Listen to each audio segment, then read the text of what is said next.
Episode 47. We got Grem again. Yeah. Dude, we were just talking about Bigfoot and iPads and just shooting the shit. But he exists, man. He's out there probably on an iPad right now. Yeah, exactly. No, apparently there's been spottings in the Francis Marion National Forest. In Francis Marion? Like, right after North Mount Pleasant. I heard somebody saw one last year crossing a road in Beaufort County. I don't know how close that is. Whoa. Yeah, I would kill for that experience, man. Yeah, dude. Slam on the brakes, like, dude, where are you going? Yeah, I'd be so pumped. Get some pixelated footage really quick. It's the only type that exists. I know, right? No, I always like think of myself, yeah, like, oh, it'd be so cool to see Bigfoot, but I would be so scared. Mm-hmm, like, yeah, like, oh yeah. So from the protection of your car, seeing it cross the road might be like the best. I'll see him from far away with binoculars or something, but yeah. I don't want to like accidentally walk up on like a whole crew of Bigfoots in the middle of the night, you know, just walking around. That would be terrifying. Dude, that's like kind of why I can't even like stand the thought of camping anymore, dude. Like the fact that there's just a thin layer of like polyester tent material separating you from the outside world, and like the amount of stories. God. Yeah, I was just gonna say all the stories that I hear of like people in their tents and then they just hear stuff like walking around outside and grunting and like touching the tent. Like I'd piss myself. Dude, yeah, I'd probably just die of shock. I've heard of dudes getting the entire tent just picked up and pulled, like drugged 60 feet over, and then while they're in it. Yeah, while they're in it. That's so messed up. Like they're trying to sleep, and then all of a sudden they're just like being dragged across the forest floor. You know, that's terrifying, dude. Man. Yeah, I would not know what was going on at all. There's like one of just to wrap up Bigfoot really quick, because we could talk about Bigfoot the whole thing. We could do a whole podcast on Bigfoot, dude. That would be incredible. The next time you come in, let's just do that, because everybody... I'll do a crypto podcast with you, man. I listen to so many crypto podcasts. Yo, me too. What? I got Mothman stories. I got Jersey Devil stories. Bigfoot for days. Yeah, we'll talk about all of it. There's Dogman. All of it, man. Yeah. Dude, there's all the mans. Frogman. Every man. Literally. Batman. Yes, dude. Okay, you were saying getting off of Bigfoot? Like he was, there were these people, they were camping, and apparently they like were literally right on top of like these Bigfoot's like water source, like whatever that means for them to be on top of the water source. I don't know, apparently they were like very close to, I guess, whatever drinking water they somehow had around, and they got basically confronted in like the middle of the night by like a team of Bigfoots, like 4 or 5, and like they like were terrified, and they got in their car and like turned the lights on, and apparently like the lights illuminated like everything, just his dick, like exactly. They just see a hard Bigfoot dick, and that just like shadow for the rest. It's like you can't see anything, but it just looked like 3 big legs. I don't know. A tripod, a furry tripod. Okay, so I was explaining to him one of the stories that before we started recording. So you know how I said that there are videos that are less known than Patterson Gimlin, but they're more convincing to me? Yeah. So I've been looking for this video ever since, but I saw it a few years ago.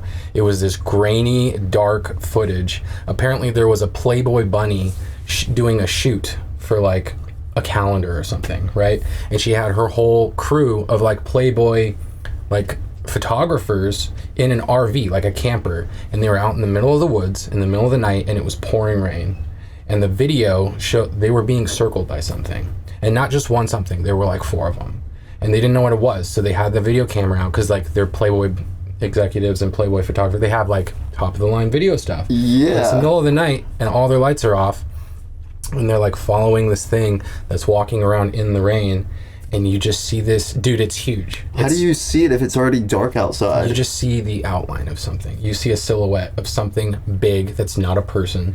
And the craziest part is this is indicative of some primate species.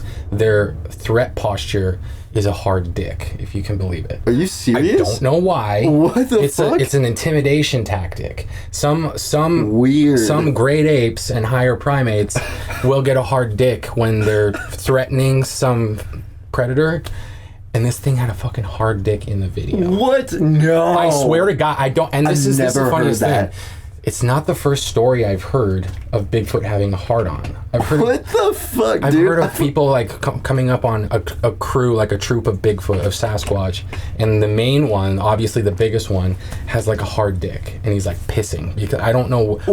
I don't know what. It's the craziest story to hear that. It's like vulgar and weird and gross, but like you hear it in these people's voices when they're telling the story that they're terrified to talk about it. You know, like it's not something that they're just going around telling strangers. They've held on to this secret for years, and they're like, this is my experience. It's creepy, dude. I don't understand it. But. Yeah, I can even understand people wouldn't even want to talk about it because it's almost like reliving that trauma. Yeah. If I saw a Bigfoot hard dick in the middle of the woods, I wouldn't want to tell anybody either. So I'm surprised they just don't call it big dick. We got this podcast started real nice. Hot takes, hot. Oh my god, dude. But yeah, so you got this big show coming up. I do. Let's talk a little bit about that. Okay. I brought you flyers. Thank you. Let's show them. Yep, that's Subsonic 6/15. That's coming up actually a month from today, to be honest. Today is 1 month countdown. So we have, let's go over it real quick. I've got Blank Face of Savage Society Records. Anytime you hear a really hard dubstep song or a rhythm song where it goes, Savages, that's him. What? So he's the owner and founding member of Savage Society. And then I have Dr. Ushu, who is a disciple mainstay. He's on his Ushuverse tour right now. He's doing a lot of experimenting with like drum and bass and I think techno and definitely deep dub. So that's going to be interesting. I mostly know him from like Bro Step and Bridum and Rhythm and like Tear Out. You know, Rhythm? Like, yeah, like Excision style, kind of rhythm, but kind of also Bro Step in the middle. You know, yeah. You follow Company at all? Like with the K? Mm-hmm. A little bit. That's like Bridum. You know, interesting. I just learned something. So that's going to be really cool. Dr. Ushu is like one of my favorites. And he's coming from, well, I don't know if he's coming from France, but he's from France. He's part of the French dubstep rhythm scene, like Samplifier, Graphite, E-Craze, Ushu, all those guys. No shit. And then we have the legendary Glades of 404. Heckler and Glades did that 404 song. A lot of hard trap, hybrid trap, dubstep. I can't believe you're getting these names, dude. Like, sometimes I can't either, man. I'm like, holy shit. And then obviously we got a bunch of regionals. Like we got Shutdown coming from LA, Hollow Point in Virginia Beach. My buddy Grimeyer is coming from Fort Mill, like 2 hours away from here. Oh, Fort Mill. Yeah. And then Kay Blanco, she's coming from Wilmington. And Vetch is coming from Charlotte. So I got a bunch of dudes on this, and chicks, really. Vetch? Is that a girl? No, that's a dude from Charlotte. He does deep dub and experimental. Nice. And then we got you, Kraken, Lord Electric, Dreadnought, Domino, Eclipse, Smalls, and Sandy Cheeks.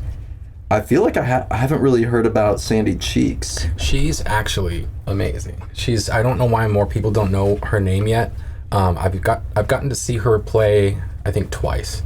And I was like blown away. I was like, who is this chick? She's really energetic and really interactive with the crowd, and she's hopping around. She's this tiny little Asian chick. What? It's really fun to watch. So, oh my God, yes. I just wanted to get some female representation on this lineup too, because I'm tired of seeing lineups that are all just dudes. You know what I mean? Yeah, like for instance, the New Year's Eve show that you recently threw with that you had me on, and the chick that was on that one that blew me away was Reagan. Reagan's cool. Reagan was on Rebirth. Yeah, or that's what I meant. That's what I meant. Sorry, Rebirth, not the New Year's Eve show. She's fun. Which the Rebirth show is bonkers. Oh yeah, I had a lot of fun at that one. Nice little kickback. This one's going to be a little different. I think we're going to pack the house with this. We upped our production. We are booking a lot more equipment and just additions to the production as a whole. So I'm really excited to see what that looks like. Dude, amen, because it's like you've been doing a very good job of like keeping these shows happening and increasing the production value. I mean, like Rebirth, we had the Function Ones, same at New Year's Eve. That's just not cheap. You know what I mean? Like, it's really a testament to how much you really do care about, you know, cultivating this music scene. For the culture! Seriously! And that last show at Purple Buffalo, where it was the 421, dude, I have a feeling that had a good impact on people's awareness of shows at the Purple Buffalo, so that could even lead to more people coming out to I agree. This one, yeah. I think more people know what that location is capable of now. Do you know what I mean? Exactly. And a lot of us that have been going there for a couple of years, we haven't really seen that place packed out like that. So it was cool for us to be able to see it and be like, okay, this is possible here. We can build towards something. Obviously, they came in with a lot more money than we did. So we have to make do with what we have, but it raised the bar, the standard in town, at least for me, because I saw the production and immediately got on the phone. And I was like, okay, what can we do to try to meet them where they're at and like continue the amount of production that's at this event and just like try to build towards us having the same kind of turnout, you know? Yeah, I think you're well on your way. That, I don't know, that other dude, what's his name? That one, You're a Lure.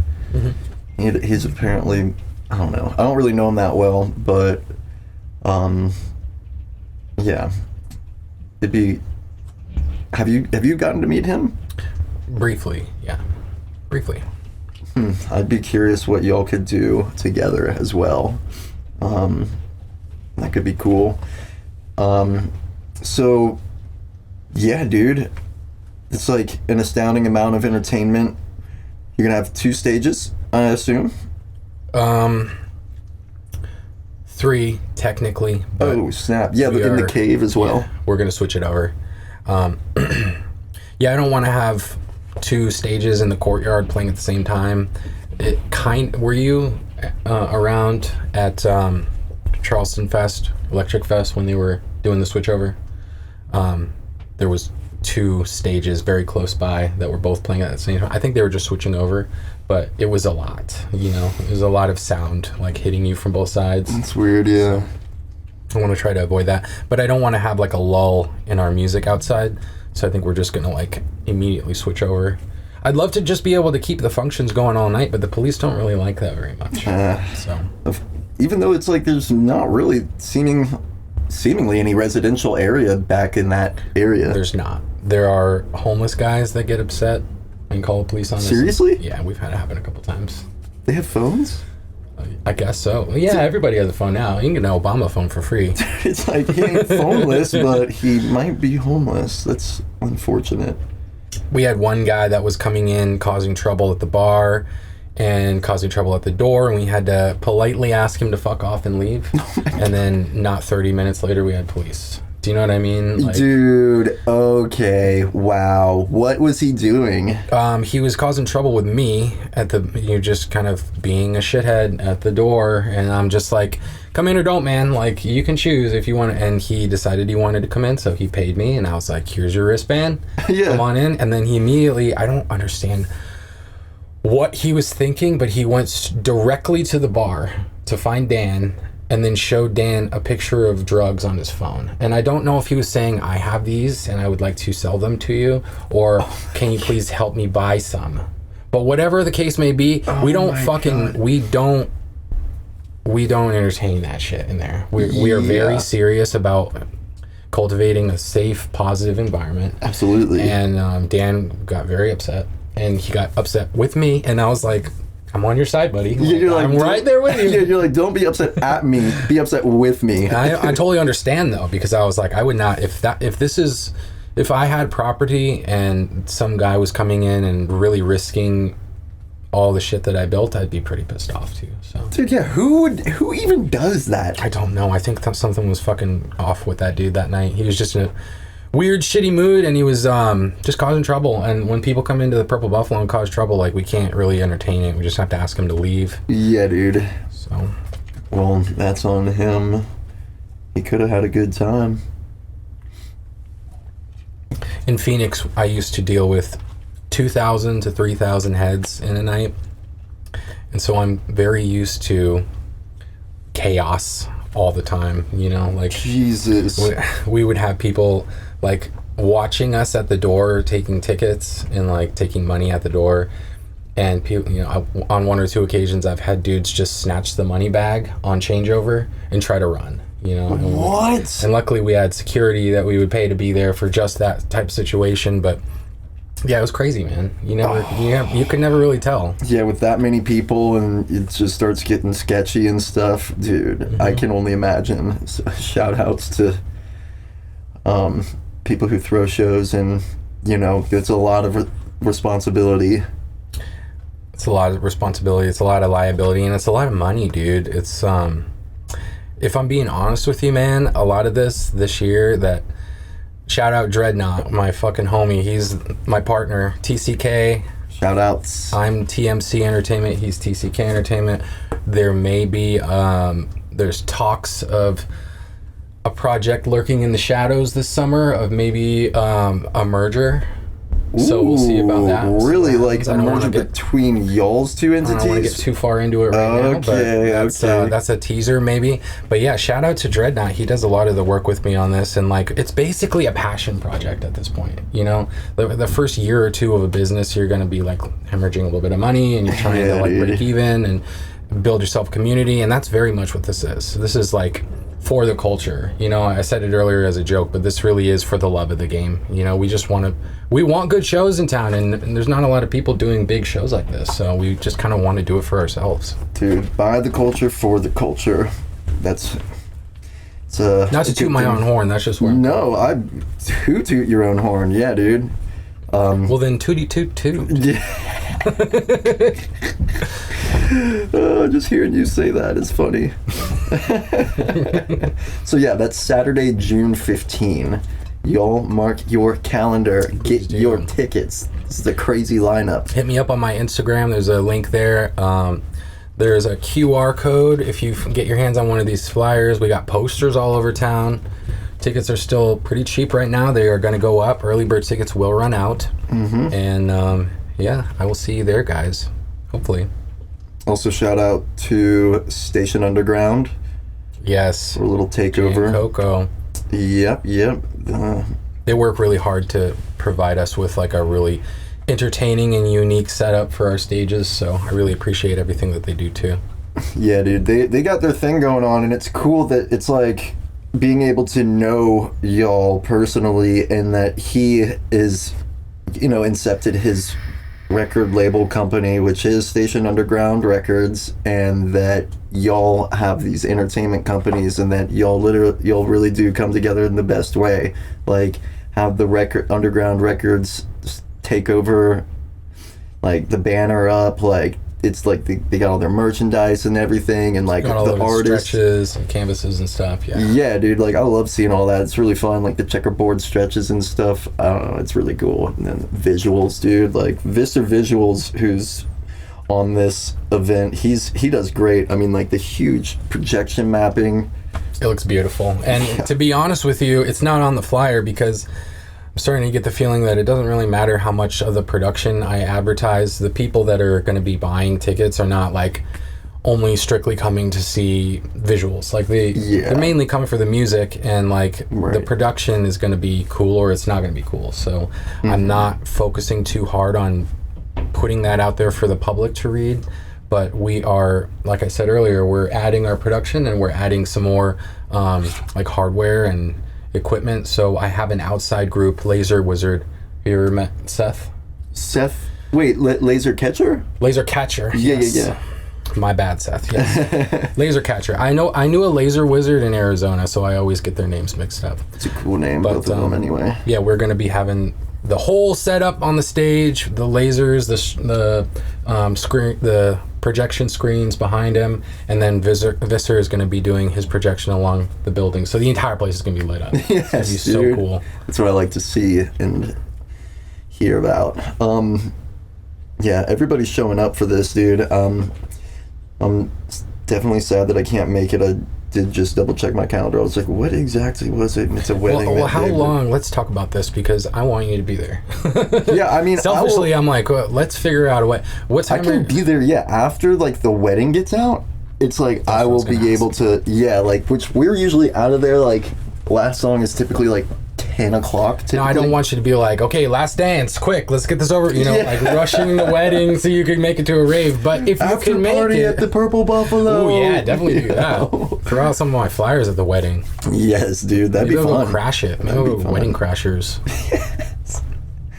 Yeah, this time they crash, y'all, instead of somebody crashing their wedding. But yeah, so then I'd be able to probably be out, like, everything fully packed, because we have to, like, we handled like all the production stuff ourselves in the wedding band. Like, so yeah, we have to tear everything down and put it in the trailer, and then that's usually by 11 o'clock. So then I could probably be there by like 11:30 realistically, which is still Plenty of time to have fun. Yeah, dude. I mean, do you know about what time everybody would be playing roughly? Yeah, so I'm not going to release time slots yet until the event, but I can say that these main acts are probably going to be a little earlier in the night to avoid any issues with sound or dance. You know, in a perfect world, in a perfect venue, we wouldn't have to worry about any of that. I'm used to warehouse raves and like big venues allowing you to go till 2.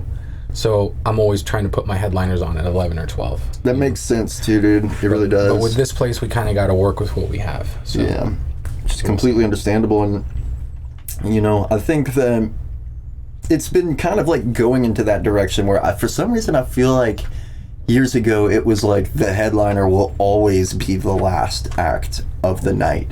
But I don't know if that's really the reality of it, and then it switched to where it's like, hey, let's put the headliner more towards like the middle of the night and have like a local close out the show. Even like for Raven's Clarinet Trio, I opened but then also closed. I've done that there too. Yeah. So it's like, all right, you know, yeah, let them. How much were you there for 420? Dude, it was the same thing. Like I had a wedding, and so I got there like probably around like realistically 12:30, I believe. So after all the shit that happened. Yeah. Dude, yeah, and I was just seeing videos, and I was like, what the It was wild. F, dude? So I got there at 5. Apparently, they opened their doors at 4 or 5. I think they might have been pushed back an hour, but the entire place was mobbed. There was nowhere to park. All the way up the road, past the bridge, underneath the bridge, all the way down the road, just cars everywhere. And the entire place was like bumping and jumping at 5:30. Like people were going crazy already. And then their headliners came on at like 7. You know, like super early, and I would never think to put my headliners that early, personally. Yeah. Because like I said, I come from a culture, like a community where your opener is starting at 9 o'clock. Yeah. And we're working our way until maybe midnight, you know. So Right. it's like terrifying for me to consider putting a headliner on at 6 or 7, but everybody keeps saying like, well, that's just kind of what people want to do right now. And to see them do that at 420 and that it worked, Reggie and I have been talking about it, like maybe we can pull that off. So we'll see. Yeah, it's a little roll of the dice, but yeah, you know, it's getting that. Yeah, it's not like I feel exactly what you're saying. So that's the way things have been going, kind of in the show scene as of late. But yeah, is there anything that you want to talk about in specific that like you just want to bring up? We can obviously talk about anything.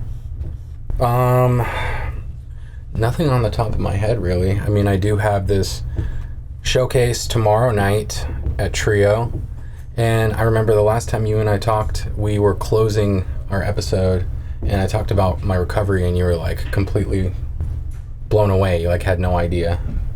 Oh yeah, dude, yeah, that you literally have been like sober for, I mean, how long now? I'm coming up on 5 years. Wow.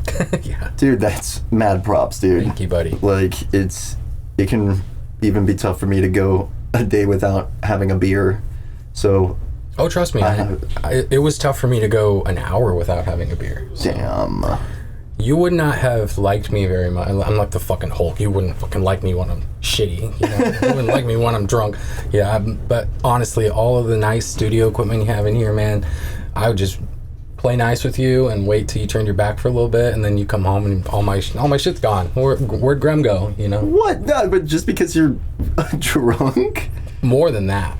Okay. What do you got, basically? Interesting. You know? I can't. Yeah, it's like I can't see you as that anymore because I've only known you since you've been sober. Apparently. Thank God, man. Yeah. Yeah. Well, I mean, it's like how hard was that to get sober? Yeah. Well, it took me like so the first time I went to an AA meeting or any 12-step, recovery thing to try to get sober was I think 2017. And I had been to like 12-step meetings before, but never I started going to rehab. I went to a lot of rehabs. Like you put yourself there, like it wasn't like you were kicking and screaming, bro. Like, so threw me in the car. Who?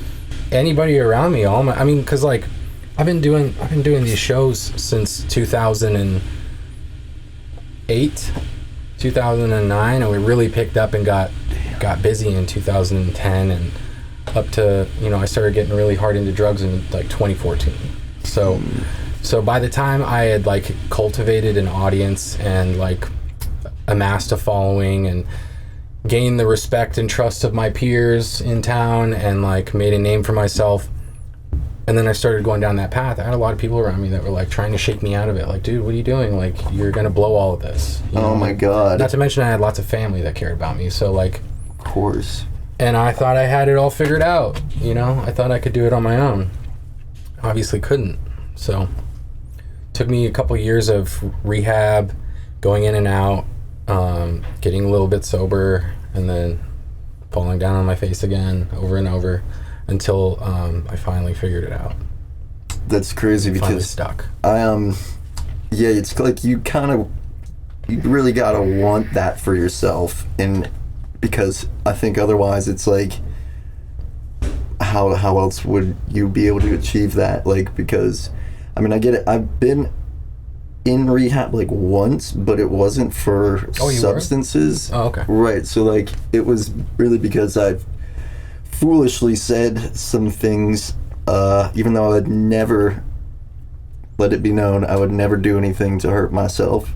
Oh, you went to Hogwarts. I went to... Yeah, what okay. are you talking about? I don't know what that means. Like a safe place for people that are having a really bad day. No, it was rehab. So, like, It's like I was mixed in with everybody else that had, like, all sorts of problems. Like, this is at Palmetto Health, like, behind where Purple Buffalo is. Yeah, I've been there a couple times. Yeah? Not for treatment, but to bring a meeting in for the people that are staying there. Yo, so you were one of like the sponsored, like the people that come and talk about their story. Yeah, anybody that you saw come in and do a meeting in there, that's the kind of stuff that I have to do now in order to continue living the life I live. Yeah. Is like you said, sponsoring. So like any new guy that comes in that says like, I don't fucking know how to do this and I've never done this before, I'm the guy that's like, I will help you. Here's my number. Give me a call. Let's read.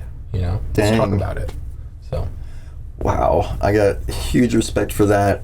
And yeah, so I literally like was so upset about like a situation that I remember like the last thing I remember doing is like eating a whole bunch of like, it was some sort of like CBD gummies that I got like from right down the street, because I was like, I was like so stressed out over everything that I just like literally blacked myself out and then woke up, which that never happens, like, and then I woke up in a cop car getting pulled out, dude. I'm like, I was so disoriented and confused, like I was being led out of the cop car into this building, and it's just like what? And then like I guess I finally came to, and like when I finally came to, fuck, dude, I was like cursing out every single employee, telling them like that they're pieces of shit and that like I don't need to be there, and like that's valid. Yeah, like just surrounded by all these like fucking, I don't know, man. There's like a whole bunch of people in there that had all sorts of issues, like I was saying. So. Oh yeah, I've been in there a couple times. Bunch of crackheads, bunch of homeless people, probably. My kind of people. Like, they get me. Dude, I ended up, one of the people that came to talk to us, like, that was with, like, it was, like, AA, one of those people that came in was a chick that I used to know, and she got down to the point where she was, like, literally saying to us, like, she's like, I was so much of, like, an alcoholic that she was like, I was pregnant with, like, twins, I was in the hospital, and I just needed something, so she started drinking like hand sanitizer off the side of the wall. And I'm like, excuse me? Oh yeah, I've seen that happen. I'm like, how do you even like... I had a friend that was drinking rubbing alcohol for a while. Oh my god, dude, how does that even... I mean, it probably tastes a lot like vodka. Or Everclear, probably, yeah. I have my own experiences with Everclear too. That is no joke. But I can tell you, man, like when the obsession for relief hits a specific type of person, like me, nothing, not my grandma standing in the way, nothing will stop me, you know, because I'm like drowning in myself. Like I can't breathe. And I'm so desperate for one moment of peace and for the obsession to be removed and for this relief to feel like I can talk to people and everything's okay, especially if you get like the harder drugs involved, because like you get used to heroin for years of being like, people describe it as like a warm loving embrace and a kiss by God. It's like God wrapped a blanket around you and just said everything's gonna be okay. Oh my god, dude. If you can imagine experiencing that and already having maybe trauma or like just like emotional baggage and then feeling that relief of like everything's okay. Obviously you're gonna want to do that every fucking chance you get. Golly. And then you take it away and now I'm just left with my problems. Yeah. I'm just left with all the wreckage of my past and all of the issues that I made, getting what I needed and all the people I hurt, and the one thing that was making me feel okay is no longer around. Now I'm just like a miserable piece of shit, you know? So the way that, and I can't really speak much about any program stuff because it's an anonymous program and I'm not a representative, I'm simply a member, but I can say that like following the directions of somebody that had gone through it before me and just like saying, I don't know what's best for me. I can't figure it out. I've already tried figuring it out on my own terms and figuring out what I should do. Obviously what I want to do is not in my best interest. So I'm just going to call someone and be like, yo, what should I do? Here's my idea. Is it stupid? Most of the time they're like, yeah, it's stupid. Don't do that. Don't do that. Yeah. Oh my gosh. Well, yeah, so if you need to seek help, you should seek help. I'm actually, speaking of like seeking help, I'm kind of like going through some more personal, like emotional stuff right now, and it just really hit me hard yesterday, and like to where just like on an emotional and spiritual level, I don't feel 100% right now. I'm gonna be fine. Like I know this. I'm just recognizing it in myself and not basically being like, you know, I'm trying to address it to myself, and then what I'm trying to get to is that I was trying to talk to my friend about this issue and how it was hurting my heart and, you know, my soul, and he's like, dude, you should try Reiki. And I was like, ooh, yeah. Have you ever had it done? Once or twice. I had a couple Reiki practitioner friends that would kind of do a little bit of work on me here and there, but I've never like paid for a session and like sat down and done like an hour-long thing or anything like that. So I have a lot of friends that swear by it though. Yeah. And honestly, I think energy work is like a big deal too. So yeah, it's funny. The Reiki practitioner literally just texted me, said I'll see you tonight. Yeah. So it's like. Oh, so you're doing it? Yeah. Cool. Yeah. It's like I feel like my heart is like truly broken, and it's like it almost feels physical and stuff, and like yeah. I mean, did you feel a difference? I know that you said it wasn't like a legit session, but. Did you feel like it helped? I am a firm believer that energy is a main factor in how we're carrying ourselves and how we go through the world. And I am a practitioner of folk magic and what does that mean? Like ancestral ritualistic ceremonial practices of like witch and witchcraft kind of stuff. You know, real? Yeah, I don't call myself a Wiccan because I don't believe a lot of the same things that most Wiccan people believe, but I am definitely a practitioner of folk magic. I burn offerings to my ancestors and to the creator, like sage and Palo Santo and stuff like that. I meditate a lot, I pray a lot, but I've never done Reiki though. What can you achieve with this folk magic? Like, it's mainly intentional. It's like manifestation. Basically just like asking the universe to provide you with things that you need right now. Like, can that be like literally money or opportunities or relationships? What about relationships? What about like, even if you're like, I want to be like a better producer, could you like kind of even? How do you think I got to where I am? Yeah. I know it seemed a little sketchy, dude. I'm like, this guy his music's too hot. So just to put it into perspective for you, I have a sigil that I like to give to my friends. I'll give it to you later too. It's just a symbol that you draw on your skin somewhere in a specific formation, and if you use it on yourself, it draws money to you. And if you share it with someone else and give it to someone else, it's like 5-fold to you. And the last time I put it on someone, I said, when I drew this on myself, 2 days later, I made $5,000. So I'm going to give it to you now. And I put it on her, and she was like, I don't know if I believe in all this, but I'll try it. I can never say no to extra money. And I was like, okay. So I gave her the sigil, and she went like 4 days, nothing happened, and she was losing hope, and she was like, it's just bullshit. And then she got a phone call from her student debt collector, and they forgave $80,000 in debt. What? So I was like, well, you didn't get any cash, but that still kind of counts, doesn't it? It definitely counts, dude. What? So I will give you that, and if it works, it works. If it doesn't, oh well. But like, so why not just get it tattooed? It loses its power over time. Okay. You have to apply it. It's the intentional application. A sigil works by intentional application and like the manifestation of the energies that you're putting into it. It's like, and the funny thing is, you can create a sigil out of anything.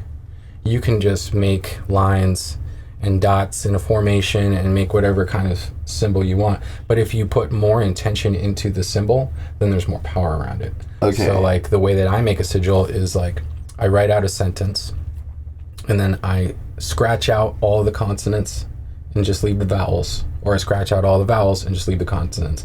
And then you just basically take the directions that these lines are making and you condense them all into like 4 different similar lines, right?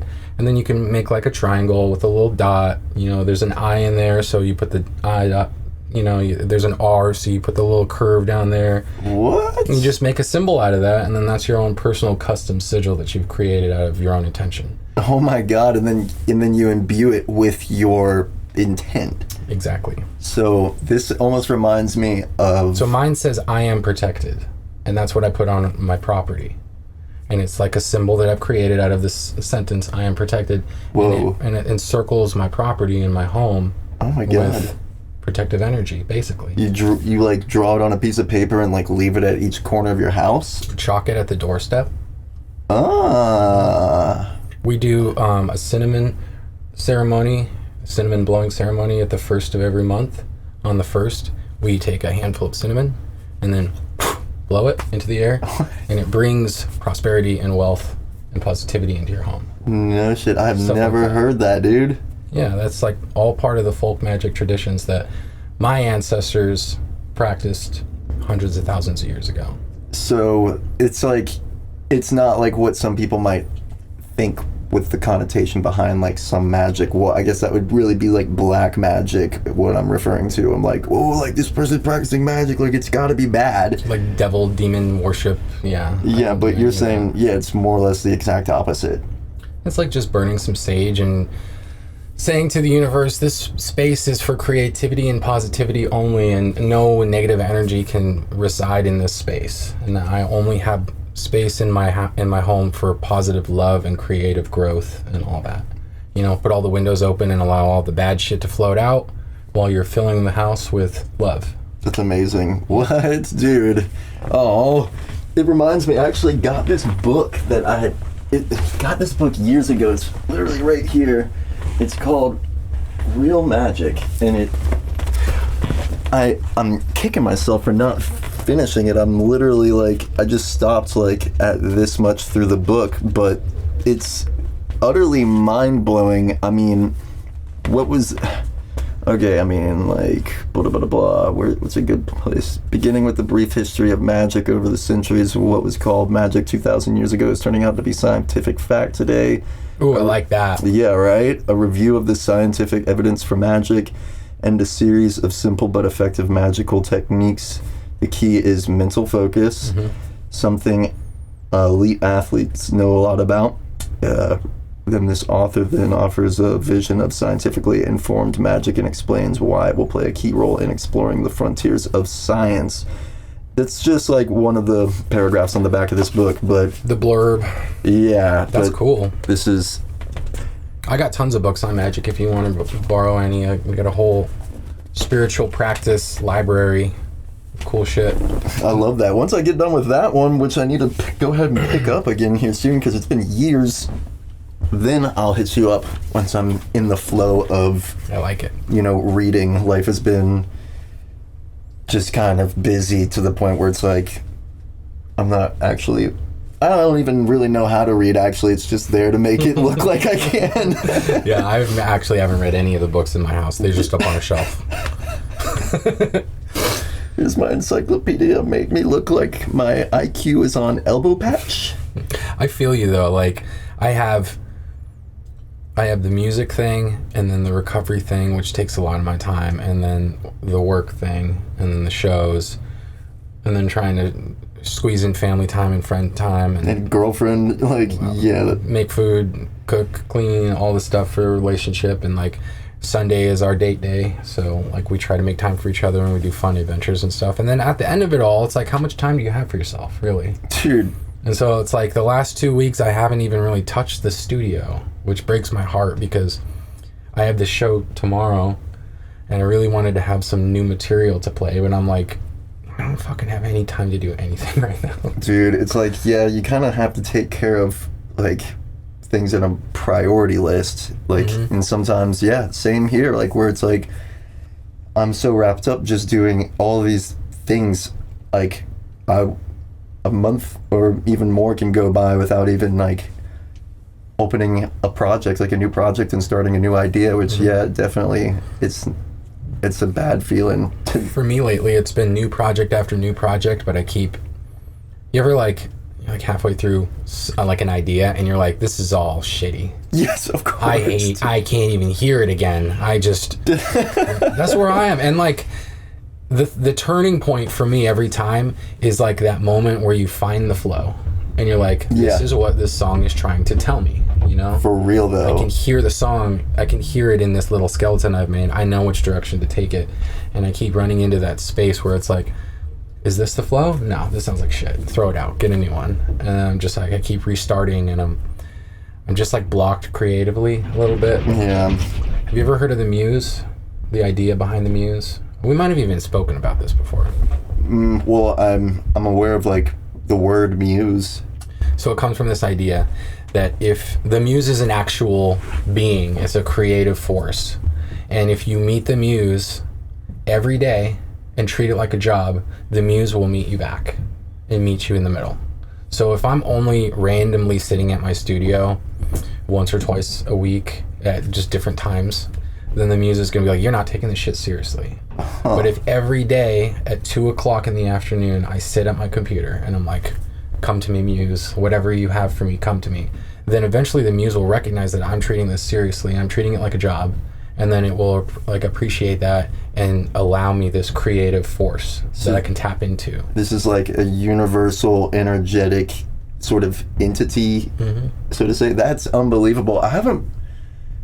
Dude, like, yeah, you just keep on peeling back the layers of the onion of, like, who you are, and it's like, it's crazy. Like, I didn't think that you would be so deep. No offense. It's not even, like... Look at me, bro. I mean, it's like... I look like a silly goose. Come on, dude. No, it's not even like that. It's like, you can't even really tell who would be deep, and, like, the people that look like they should be deep probably aren't even that deep.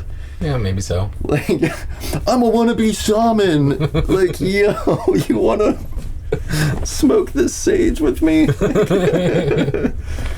Oh my god. But yeah, so that's really cool, dude. I would love to experiment with that, because the more that I have grappled with the universe for say if it's just one specific thing that I really want, one way or another, it's like I end up getting it. Like, it comes to you. Yeah. The universe, from my perspective, in my opinion, is the universe provides everything we need and most of what we want.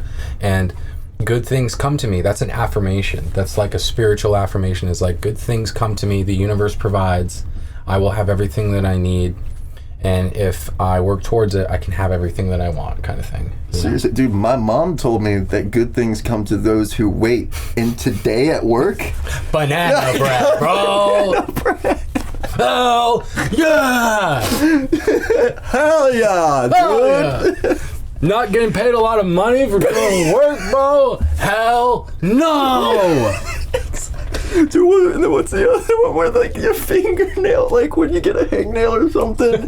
Like, hell no! Hell no!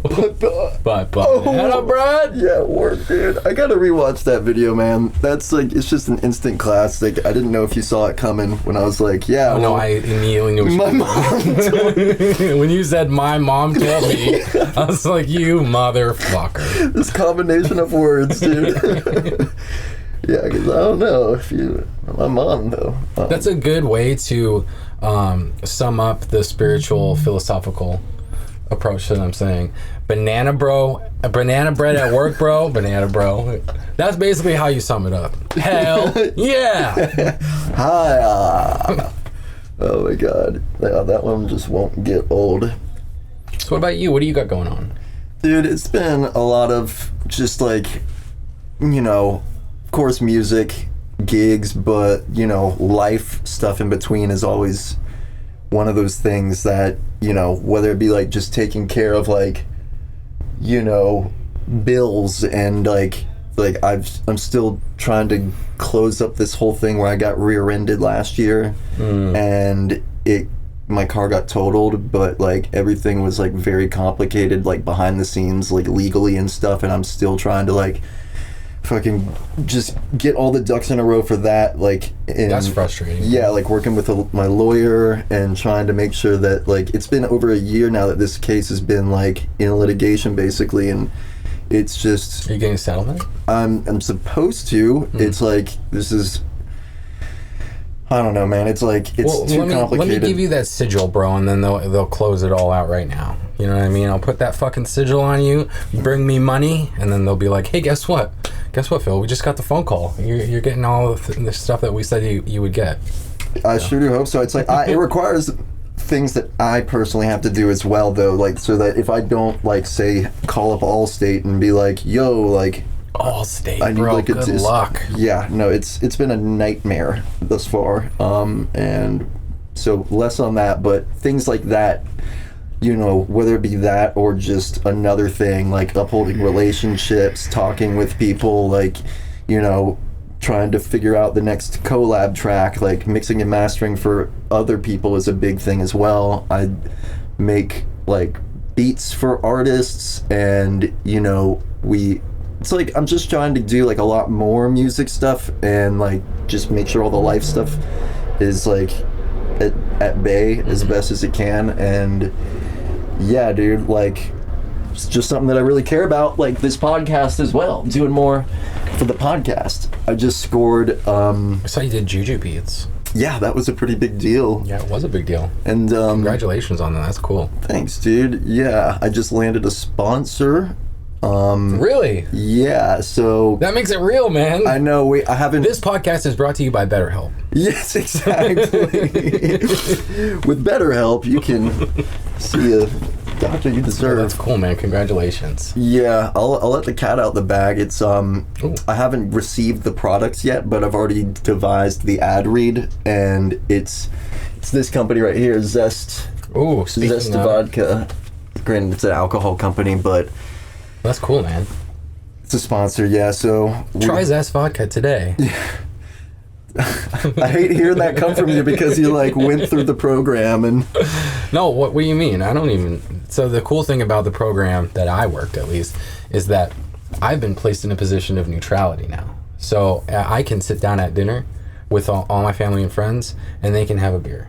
And it's not going to be like, I can't sit down at this table, or I can't go to that bar where my friends are hanging out, or I can't go to this rave because what if, you know? Okay, yeah, you're now like... I can go through like a normal person for the most part. I'm normal. Yeah. You know, my sanity has been returned, so now I can make the decision of whether or not it's a good idea for me to get high in the first place. Oh my God, yeah, versus just living in a sort of like...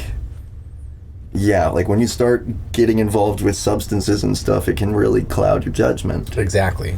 And if I am operating on my own self-will, like we mentioned before, my self-will and my ideas get me into some bad trouble, right? So I'll continue to make those bad mistakes thinking this time it's going to be different. I'm going to figure it out because I figured it out last time. I made all these mistakes. I know what to do this time. Obviously, I fucking didn't, you know? But I tapped into this power that was unavailable to me at first, but you know, by helping other people and by doing the work that I needed to do to unblock myself, now I have that power of choice back, where I could be like, actually, that's a really dumb idea, and I probably shouldn't smoke crack on a Thursday afternoon. Yeah, and it's one of those things too, dude, where, I mean, it's like, I think from somebody that is like leaning into a dependency, with the belief that it's gonna like do something, like, I don't know, like where it's like, yeah, like I'm a better music producer when I smoked weed and have had beers. It's like, that's not, I get that, I can recognize that, and it's like, oh yeah, me too. But it's, yeah, I still understand that it's like not healthy to, you know, even consume any alcohol like in the first place, and then all of a sudden you get this next level clarity and now you're a superhuman, like practically, when you thought it would be the other way around, like, hey, you know, ecstasy would make me a superhuman. This is where my creativity comes from. Yeah So it's like I strive to achieve even that sobriety for myself as well. I mean, like I said, I've been in and out of rehab once before, but it wasn't for the substances. But it's like I literally nowadays just drink and have these I quit vaping recently, and I substituted it with this podcast is brought to you by Zyn. Yeah, but these things, he's doing really well for himself right now. Oh my God. But I don't know if you've even tried these before. Yeah, I have. Those are pretty cool. Yeah, it was like this thing where, truth be told, my mom watched one of my podcasts, and she's like, she called me up. She goes, "You're vaping too much." Yeah, she's like, "Philip, are you vaping?" And I was like, "Oh, what?" Sorry, Mom. Dude, I was so embarrassed, and it was just like a conversation between me and my mom alone. And I was like, "Oh my God, this is like when your mom calls you out for smoking, like for vaping." Hey, at least she's watching the episodes. I know, right? And That's pretty cool. And I'm not gonna lie, the very next day I put down the vape, but I'm working my way off of these even. So, Mom, if you're watching, it's healthy living is right around the corner. Yeah, it's an improvement. I'll say that much. Progress, not perfection. Yeah. There's only so much I can do at once. But yeah. Oh, one of the things I did want to kind of like skirt back to was the whole thing about like manifesting and like the sigil. Sigil. Yeah. I never used that word. It's like not in my lexicon. Sigil means seal. Okay, kind of like a logo of sorts. You ever seen any anime where they do like a magical sticker? They have like a little paper with like symbols on, like Chinese symbols on it or whatever, and then they like stick it to something and it like imbues the power. Whoa, I don't think I've seen that. It's basically a sigil, like you're sealing a magical protective energy onto something. I like that. And then so the thing that's similar to what I'm about to bring up next between these two things is the like ascribing of intention to this thing, like literally will manifest things because of your mental power and like what you put behind that, like all the thought and intention like that exists in like an astral space, like just as much as our bodies exist in this three-dimensional space apparently. Mm-hmm. And so the segue is that I don't know if you've heard, but okay, so creepypasta, like You know what I'm talking about? Of course, yes. So apparently, I was listening to this podcast the other day. There's like, I guess the website used to be called Creepypasta. Anyways, there's like this one website where there's people that told all these like weird stories, not all of which were even necessarily true, just like creepy stories made by just authors of whatever, whoever wanted to make the stories and post it up on this forum or whatever. And that there's this one thing about, what is it, Slender Man was one of the people that apparently it just started out as a sheer fictional character. I know where you're going with this. Yeah, and then everybody started thinking about it, and then all of a sudden there's like sightings of Slender Man in real life, allegedly. There's a term for it, and I'm like grasping for it, and I can't.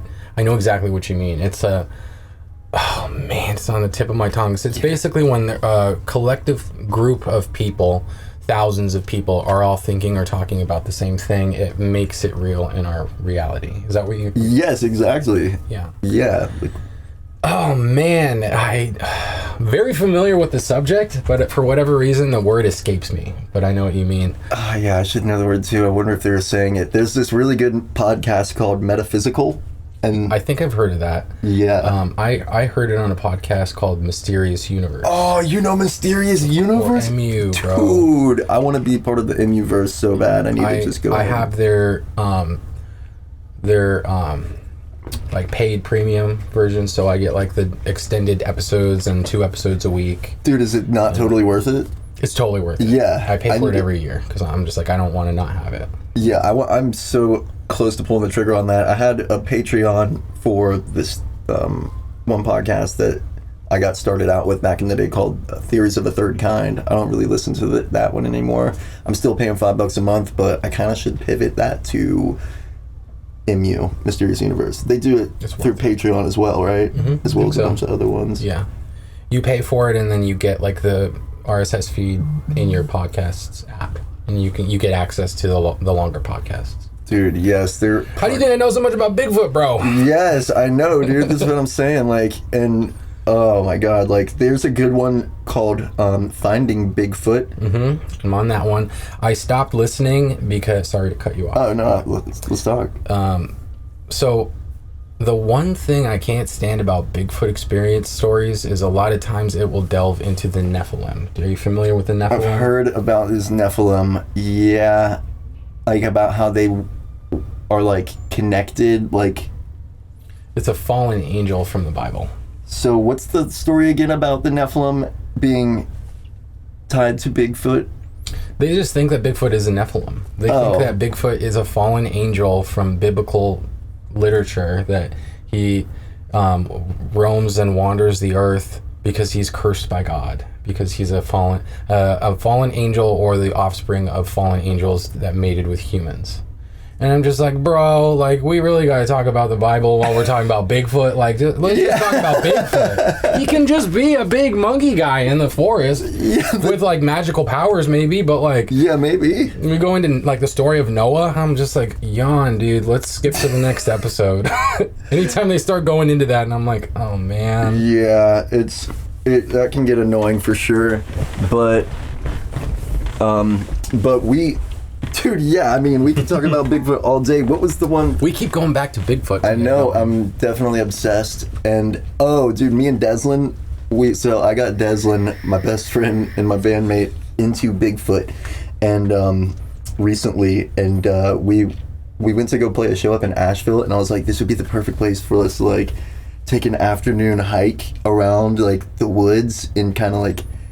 You know, go squatching. Yeah, simple as that. Go squatching. And so we did. We went, like, it was like a very public sort of path. It was kind of like a hiking trail off of a visitor center in the Blue Ridge Parkway area. And it was just a loop. And we made the walk and everything. And we were just kind of like looking for signs of Bigfoot, like whether it be like maybe a nest or maybe a footprint or so stick figure teepees. Yeah, like things like weird stuff with trees. Like they put like, you know, unusually fallen trees that are like way too big and like like there's so much to look out for, even auditorily. Like we were walking and it was starting to get towards like, I don't know, it was probably like halfway through the hike, and you know, because I kind of told Desmond, I was like, just be sure to like keep your ears peeled too. Like if you hear anything, blah blah blah, let me know. A whistle, yes, a twig break, rocks, anything. Yeah, so they can throw little rocks at you, like you name it, dude. And then so he was like, oh, stop. And I was like, what? And he was like, and it's like where we were, it like the path was like the path, but then it kind of like went down into like just, I don't know, it probably went down like 20 feet into like this lower laying area that had just a bunch of like foliage and bushes. You couldn't see anything, but we heard it was like footsteps and it was like crunch. And then by that time he was like, yo, and I was like, what? And he was like, crunch. And then like one more, like almost like half crunch. And then we're like, I'm trying so hard to see something or like try to get a grip on where that sound came from, and we just never heard anything again. And I was like, Deslin, what's going on? What would take like 2.5 to 3 steps and just that's it? And it sounded exactly like a bipedal. It was Squatch. Dude, it was Sasquatch. Yeah, I'm just gonna go with that. Thank you. Just let him and I have that. Yeah. And so that's like, I think like the most, that might have been one of the more, even though it could have been anything, that it felt pretty real. It could have been, I don't know if there's wild pigs out in there, but those are prevalent all over the place. It could have been a deer. But we threw shit down there to try to like, it was Sasquatch for sure. Like it could very well have been. I mean, just think about it. Like they can be really anywhere. Like if they can just step in and out of our they also dimension. play saxophone and do like DJ sets. So that's also really cool. I've seen a couple videos like that too. You've seen those. God. I know. What are you talking about? Sasquatch? Have you not seen Sasquatch? No. He does a DJ set in like a Bigfoot costume with glasses on, and he plays the saxophone. Super fucking cool. My God, I'm surprised I haven't seen this. I'll send it to you. Yeah, I need this in my life. Oh my God, dude. Yeah, people that go around and try to hoax as Bigfoot, that's dangerous territory, man. Because you get shot. Yeah, exactly, dude. You know somebody's waiting to kill a Bigfoot, even though that's like the worst idea in the world. Well, the guy who filmed the Patterson-Gimlin footage, apparently the camera he used to film it was like a camera that he took out a loan and got it or something. Like he basically had done like scams and little hoaxes before that. What? And so like a lot of people are like, well, he was a well-known hoaxer and like owed money for the camera that he was like he kind of stole the camera basically to film that.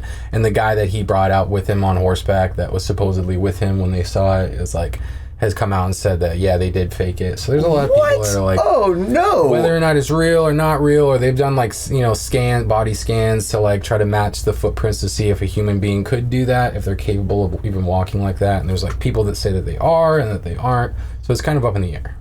Dude, what? I can't believe the other dude, Gimlin or whatever, said that it was fake. Like, what's that? Even if he were to just say he that, said it was a monkey suit. How it's like you can see enough definition to the point where it's like, dude, like the tendons in like the area behind the knee and stuff, like where it's. And it's got boobies too. Who would think to put boobies on a Bigfoot costume? Who's gonna get a gorilla costume and be like, wait, hold on, the tits? We got the tits. It's important we have the tits on this thing. Like, no one will believe us unless it has big tits out. And they have to be realistically, like, saggy. They have to jiggle the right way or else no one's going to buy it.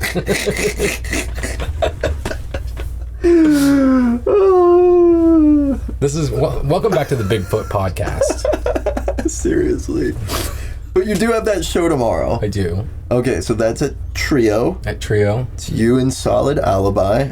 And a bunch of other people. Yeah, let's see if I can pull it up. There's a bunch of locals. A lot of people that don't get a chance to play a lot, so I'm really excited that everybody's getting put on. Amen. Yeah, it's going to be exciting. For whatever reason, they like me at Trio right now, and they wanted me to headline, and I was just like super pumped about it. Dude, that's very nice. That's incredibly amazing. So shout out Trio, shout out Soto. Shout out Trio and Soto. So, okay, Grem, Solid Alibi, and then we have Antagonist, Section, Eclipse, Lord Electric and Sandy Cheeks. Nice. Yeah, there's some similar names as the June 15 one. Sandy Cheeks. Lord Electric. Lord Electric. Yeah. Exactly. I got Eclipse because he opened with me for Murata at Trio, and I really dug his set and his style, and I was like, yo, I'm putting you on. So. Nice, dude. So I'm really excited to be headlining. Feels good, man. I love Trio. I know, me too. What time is the show? I think we open at 9. Yeah, we open at 9. Sandy Cheeks will open 9 to 9:30. I think they're going to do half-hour sets for some of the other guys up until leading up to Solid Alibi, who plays before me. And then I play at 12:30. Nice. Until, I guess I play 12 to 1. I forget. I have to look at it again. Yeah. But, and then directly after, I'm going to have to run outside and try to get these flyers into people's hands. Oh, yeah. We're doing a back-to-back with Alibi to close the night out. And then I need to somehow also be in 2 places at once. Definitely run in front of the crowd. It's like, yeah, you're like, last second of the last song is done. And then run. Yeah, like everybody's like, good set though. And you're like, outside. I'll see you in 30 seconds. Yeah. So, and also, I just found out the other day, I thought it was a ticketed show. It's free. It's a free show. So come through. Dang. You've seen this before. I don't know when it will air. But I could get it up as soon as tomorrow. It's doable. anybody that wants to come see some local dubstep, come introduce yourself to me and say hi. I would love to meet some new friends. I would love to play some music for our local dubstep scene, and I'm just honored to be able to be a part of it like that. So, yeah, Charleston dubstep has come a long way, and it's with the great help of you that. Thank you. That's we have enough. Happen. We have enough wubs in this town. We need some headbang shit too to balance it out a little bit, I think. Seriously, dubstep needs some love too. Dubstep, dude, I can't even believe it. Like, starting back like with Skrillex, dude, it's like, who would have thought that it would be like, and rhythm as well though, but like, who would have thought that it would really be like as big as it is now? I read a theory online that it was all the record companies that were like, we're gonna make a new genre of electronic music, and they got I think they got Feed Me and Diplo to like choose somebody, and they chose Skrillex to like be the poster, which makes a little bit of sense if you think about how Feed Me and Diplo sound.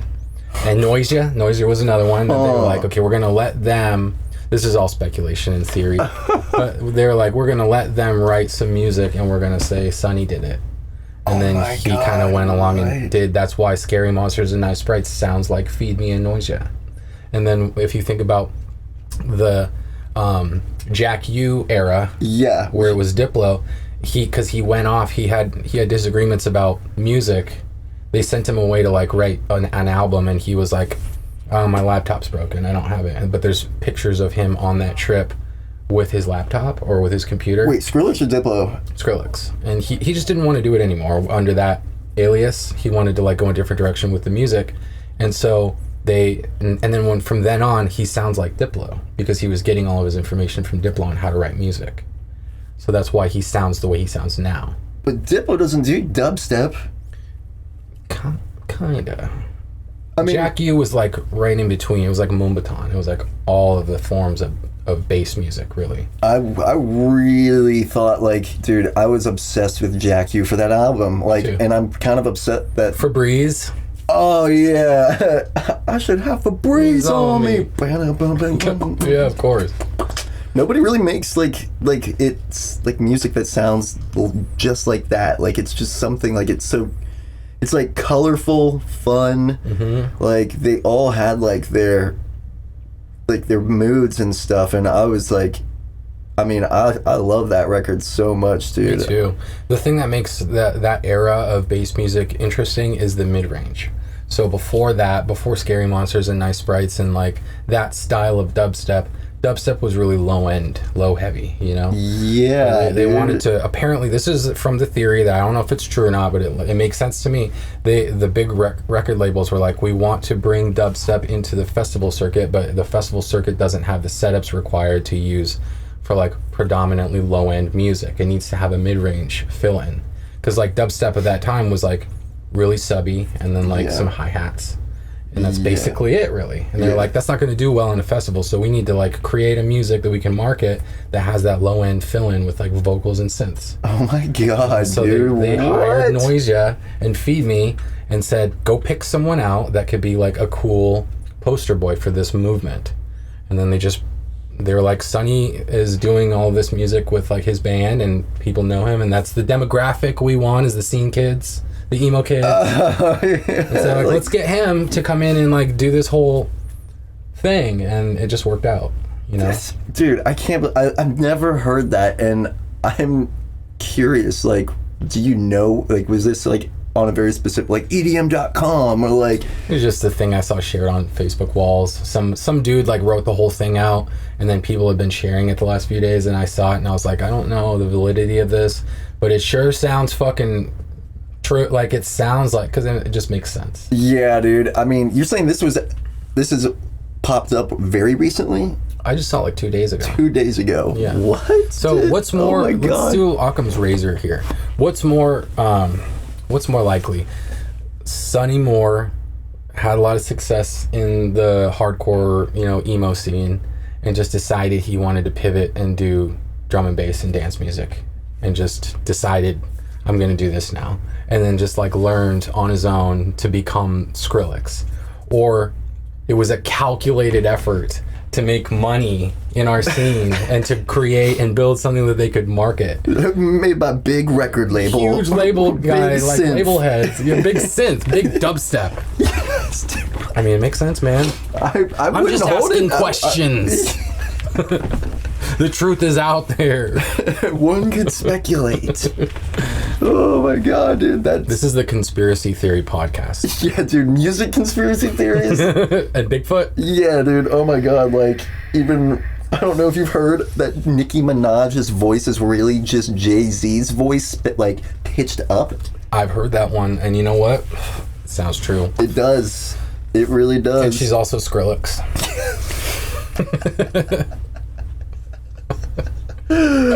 Oh my gosh, dude. Oh, we gotta have a third episode here soon, dude.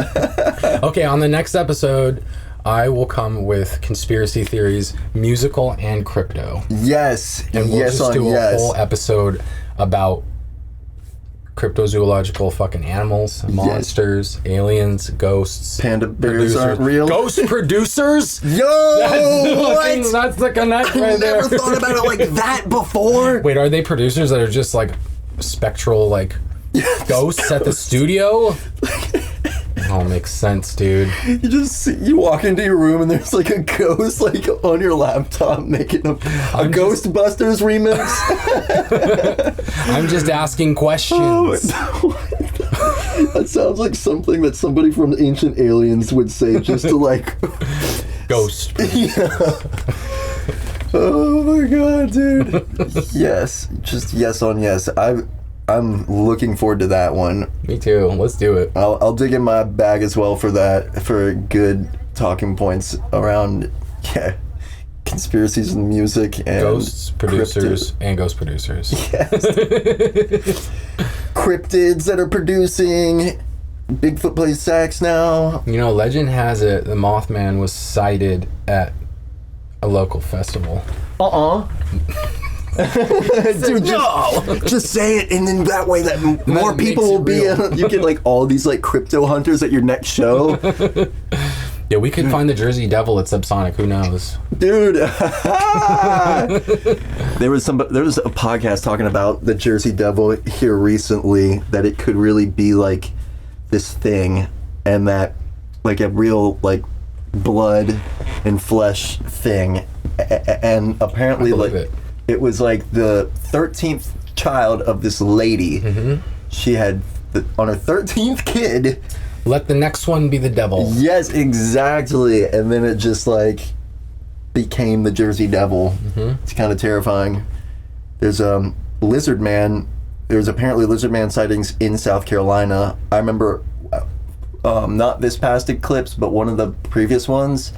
They, like, the government issued an official like Lizard man warning? Yeah, like it's like I remember being like completely floored. Okay, we got 3% battery. Okay. I remember just being completely floored by the fact that it was on like the government website. That and, can't like, be real, dude. bro. Like with it said, Your government issued PSA. If you see any giant 6-foot tall lizards walking around, pay them no mind. They're taxpayers. It's fine. Well, I guess before the camera dies, we can wrap this up as a really good episode. I can't thank you enough for taking us down this journey. This episode. One of your weirder episodes, probably. Dude, one of my more favorite already. Instantly. So yeah, y'all go to Trio tomorrow. If I can get this up within the next 24 hours, which I can do that. And then also, like we were saying, Saturday, June 15 at Purple Buffalo. Blank face. Yeah, plug that one more time. I don't know if it's going to be flipped or not, but that's it. Great design by my buddy Mike Saga. Line up. Bring a digital graphic in post-production. Yep. All right, dude. Well, love you, buddy. I love you too, dude. Let's definitely stay in close communication. Episode 3 coming soon. Yeah. Brought to you by Zest Vodka. And big dubstep.